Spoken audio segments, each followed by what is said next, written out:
美国政府显然把印度当成了停产前的最后一个冤大头。类似的案例在近几年的美印军火交易中比比皆是。2023年年底，印度经济时报公布了印度最新军购计划，包括97架光辉战斗机、156架 LCH 轻型攻击直升机和新的航母建造计划。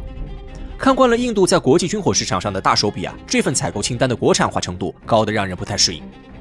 印度的国产武器比进口武器好用吗？这一点恐怕印度人自己都不好意思给出肯定回答。光辉战斗机、印度国产航母，还有不在这次采购清单中的阿琼坦克，那可都是互联网上的著名笑话。那为什么这次印度要一改往日的风格，全部采购国产装备呢？这个问题的答案是多方面的，但其中有一条必然是印度被割韭菜，割怕了。俄罗斯是印度最大的武器来源国，这两个国家之间的军事合作可以追溯到冷战前中期。上世纪60年代，中苏关系恶化，中印边境冲突公开化。为了支持印度制衡中国，苏联开始向印度提供米4直升机、安12飞机和各种工程设备。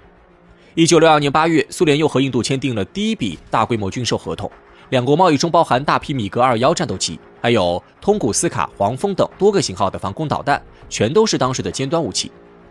这份合同签订后2个月，中印边境战争就爆发了。尽管这场战争印度败得彻头彻尾，但苏联对印度的支持力度不减反增。即使80年代后期的苏联已经奄奄一息，但两国的军事合作还在不断扩大。1988年1月，苏联甚至向印度出租了一艘核动力潜艇。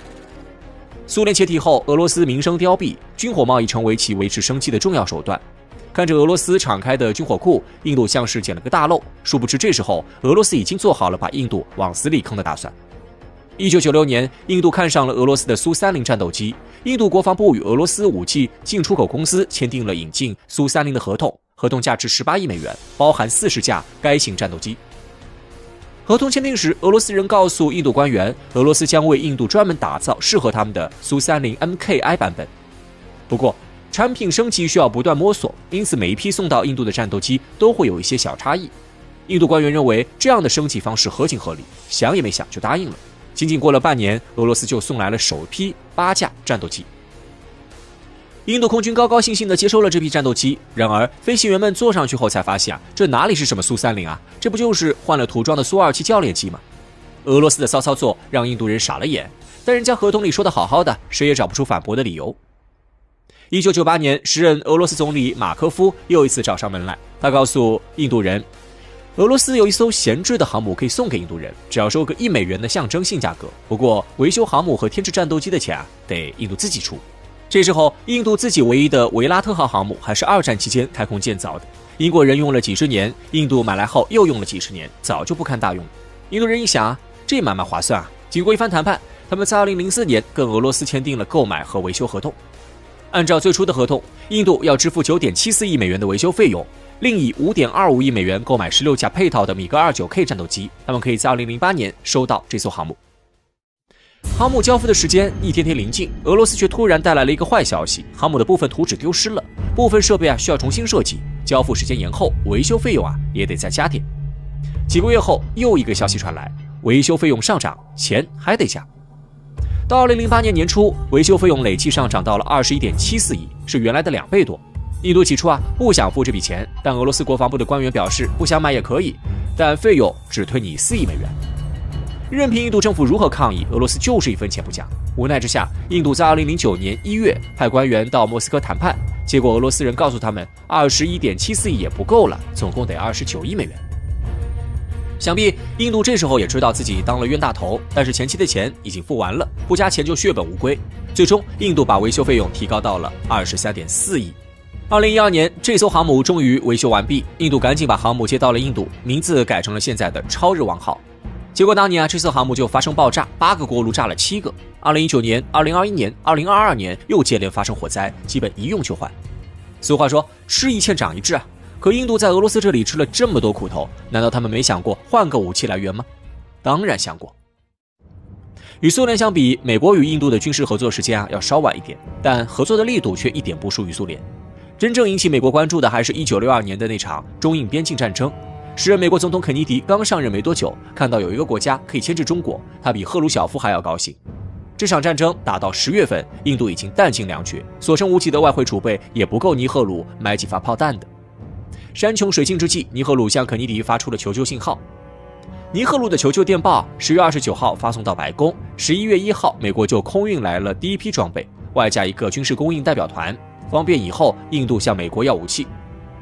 战争结束后，美国单独给印度提供了6000万美元的军事援助，又拉着英国一起援助了1.2亿美元，迅速帮印度回了一口血。此后，尼赫鲁开始搞5年国防计划，立志要将印军从不足50万人扩充到100万以上。当印度官员带着计划书到华盛顿要钱时，肯尼迪怎么看怎么不靠谱，但还是给印度批了5000万。尼赫鲁活着的时候，美印军事合作大有超越苏印的趋势。不过尼赫鲁死后，他的女儿印迪拉甘地却把这件事办砸了。尼赫鲁死时，印度官员正在拿着一份新的清单跟美国政府讨价还价。印度想要美国的 F-107战斗机，但美国官员碍于巴基斯坦的关系，只愿提供相对落后一点的 F-6A。尼赫鲁的死打断了双方的谈判进程。等国丧搞完后，印度直接去苏联那里要了38架米格21战斗机、90辆坦克、20架米4直升机。美国人本以为印度已经倒向了自己，因此此次印苏的军事合作让时任美国总统林登·约翰逊大为光火。又由于英迪拉的执政方式与美国预想的大相径庭，因此美英军事合作戛然而止。直到英迪拉第一次卸任后，两国关系才有所缓和。至于新的大规模军事合作，那就是21世纪中国崛起以后的事了。不过就算是合作，美国对印度的态度也是生意归生意，该宰就得宰。2010年前后，印度希望得到一款能够在战场环境下起降的大型运输机，俄罗斯向印度政府推销了自家的伊尔476。尽管这型飞机质优价廉，但此前接连几次被坑的教训让印度政府心有余悸，最终没有采购伊尔476。除了俄罗斯，就只剩下美国有同类型的飞机。然而美国开出的价格却令印度人吓了一大跳，41亿10架，不讲价。相比之下，同样的飞机，美国卖给英国的价格是2.2亿美元，卖给澳大利亚的价格是1.9亿，就算是卖给卡塔尔也是4亿美元2架，还连带飞行员培训和备用零件。尽管美国政府明摆着狮子大开口，但印度没有选择的余地，只能老老实实交了钱。事实上，这笔合同达成后没几年，美国就关停了 C-17生产线。美国政府显然把印度当成了停产前的最后一个冤大头。类似的案例在近几年的美印军火交易中比比皆是。2017年，印度从美国购买了145门 M777 榴弹炮，交易金额7.47亿美元，每门炮约合515万美元。同一型火炮，美国生产的成本价只需要70万美元，每卖给印度一门火炮，美国就能赚400多万的利润。就这样，这型火炮还是在2017年印度第一次试射时就当场炸膛了。不只是俄罗斯和美国，印度的军火来源几乎遍及所有的武器出口大国，而很多国家也确实都把印度当成了韭菜。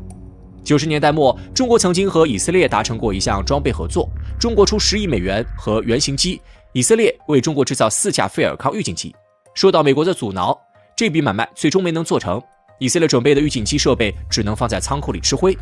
然而到了2004年，印度也看上了以色列的费尔康预警机，还是放在仓库里的那批设备。以色列卖给印度的价格是3架预警机11亿美元，每架约合3.7亿。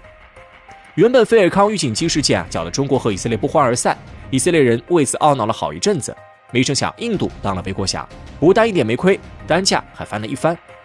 这还没完，这批预警机印度人使用后非常满意，可就是数量太少了。2020年，印度又向以色列求购2架预警机，性能比之前有所提升，但还是费尔康系列。这次以色列直接开出了10亿美元的天价。连以色列都在坑印度，英国、法国自不必多说，人人都在坑印度，印度政府也知道人人都在坑他，但这件事只能由印度承受，让所有印度人买单。如今的印度正在提升自主研发能力，不过光辉战斗机、阿琼坦克等项目的进程和结果表明，印度还有很长的路要走。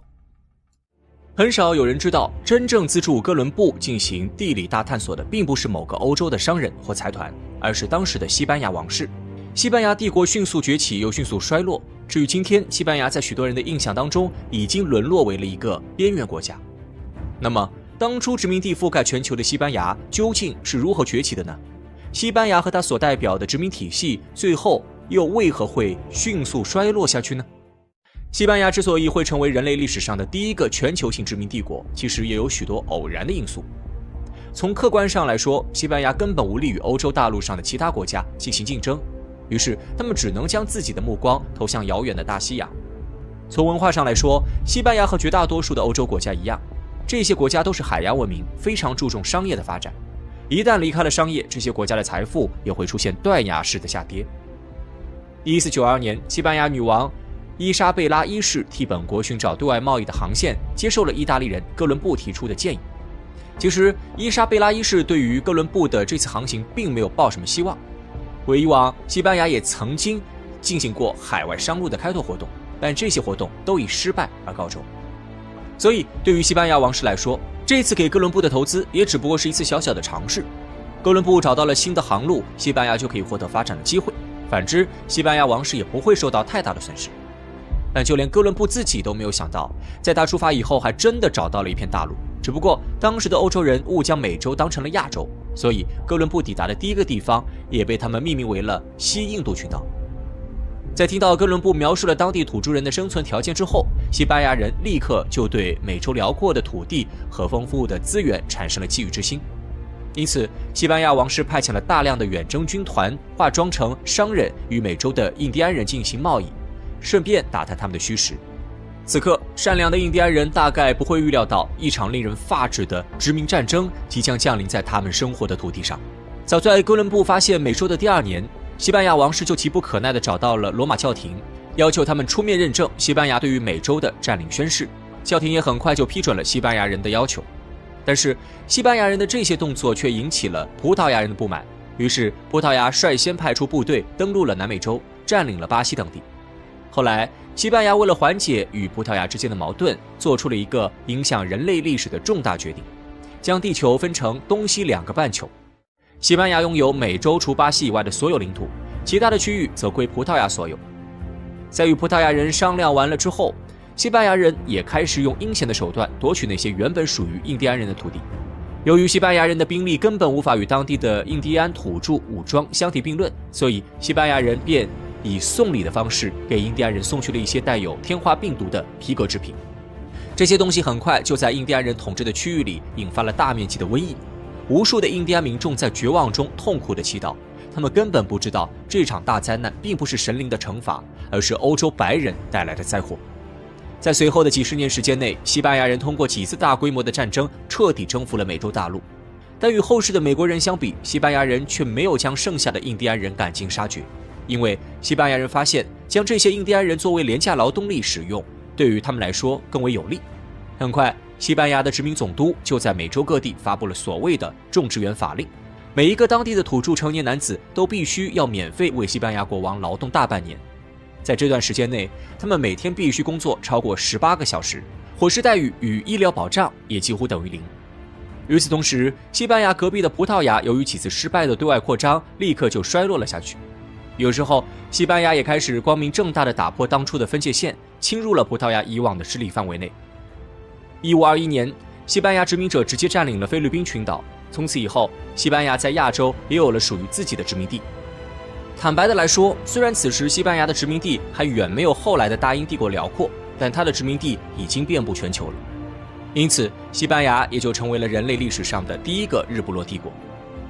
但作为人类历史上的第一个世界性殖民帝国，当西班牙正式崛起的那一刻，它也就沦为了众矢之的。西班牙的体量在欧洲始终只是一个小国而已。几十年以后，在欧洲大陆上就出现了许多向西班牙发起挑战的国家。最终，在大家的合力之下，西班牙人引以为豪的财富和历代国王一手构建起来的强大殖民帝国便瞬间烟消云散了。第一个向西班牙发出挑战的是位于欧洲北部的小国荷兰。其实，荷兰人之所以能够取代西班牙的霸权，并不是因为他们的军事实力有多么强悍。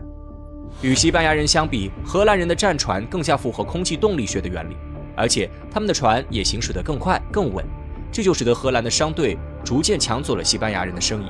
在失去了经济上的优势之后，西班牙在荷兰和欧洲各国的面前迅速就直不起腰了。毕竟，西班牙王室很清楚他们的实力在欧洲究竟是什么水平。如果在西班牙胆敢和欧洲大陆上的任何一个国家爆发直接冲突的话，其他的国家很有可能就会联合起来针对西班牙，到时候西班牙人的日子可能就不太好过了。在荷兰夺走了西班牙对全球贸易的控制权后，英国也看准了时机，向西班牙的海军发起了挑战。1588年8月8号，英国皇家海军击败了不可一世的西班牙无敌舰队。从此以后，西班牙帝国彻底失去了对于海面的控制权，英国也通过这场战争实力大增。不过，被荷兰和英国相继打败的西班牙仍然还在世界各地拥有着几块较大面积的殖民地。作为人类历史上的第一个殖民帝国，西班牙在退场之后还是维持了一些体面。但是几次战争的失败，还是让世界各地的人民看到了西班牙软弱的一面。于是，西班牙所控制的美洲殖民地也陆陆续续出现了一些要求独立的声音。对于这些在殖民地里爆发的独立运动，西班牙人根本无力镇压。最终，大批的拉美国家在英国、法国的帮助下获得独立，西班牙也彻底失去了美洲的控制权。正当西班牙在下坡路上一路狂飙的时候，美国人又送上了最为致命的一击。通过美西战争，美国人不仅强迫西班牙将北美大陆上的一大片区域卖给了自己，还趁势夺取了西班牙控制的古巴和菲律宾。虽然美国人一开始是打着反对殖民主义的旗号打击西班牙人的，当美国人自己占领了古巴和菲律宾之后，他们立刻制定了比西班牙殖民政府更加严苛的法律来约束当地人。对于这些地区的人民来说，在美国人统治之下生活和在西班牙统治之下的生活根本没有什么不同，因为这两帮家伙对于建设殖民地始终都缺乏热情，反而将全部的精力都放在了掠夺和剥削上。美西战争的失败使得西班牙彻底被打回了原形，从此以后，西班牙就只能像他的邻居葡萄牙一样，龟缩在伊比利亚半岛上，成为一个欧洲边缘的小国。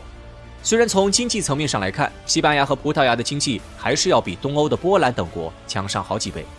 但在西方世界当中，西班牙的影响力已经随着无敌舰队消失在了历史之中。当今天的人们漫步在西班牙的街头，或许仍然会被当地美丽的景色所吸引，但西班牙所积累的每一分财富背后，都有着无数殖民地人民的鲜血和历史。从这一点上来看，西班牙和所有对外发起殖民战争的国家早该被扔进历史的垃圾堆了，因为没有任何一个国家能够把自己的荣耀强加在别人的痛苦之上。这个世界从来就不需要什么日不落帝国，世界各地的人民本就可以和谐地生活在一起。万幸的是，在这个世界格局日益多极化的今天，这样的愿景已经不再是幻想了。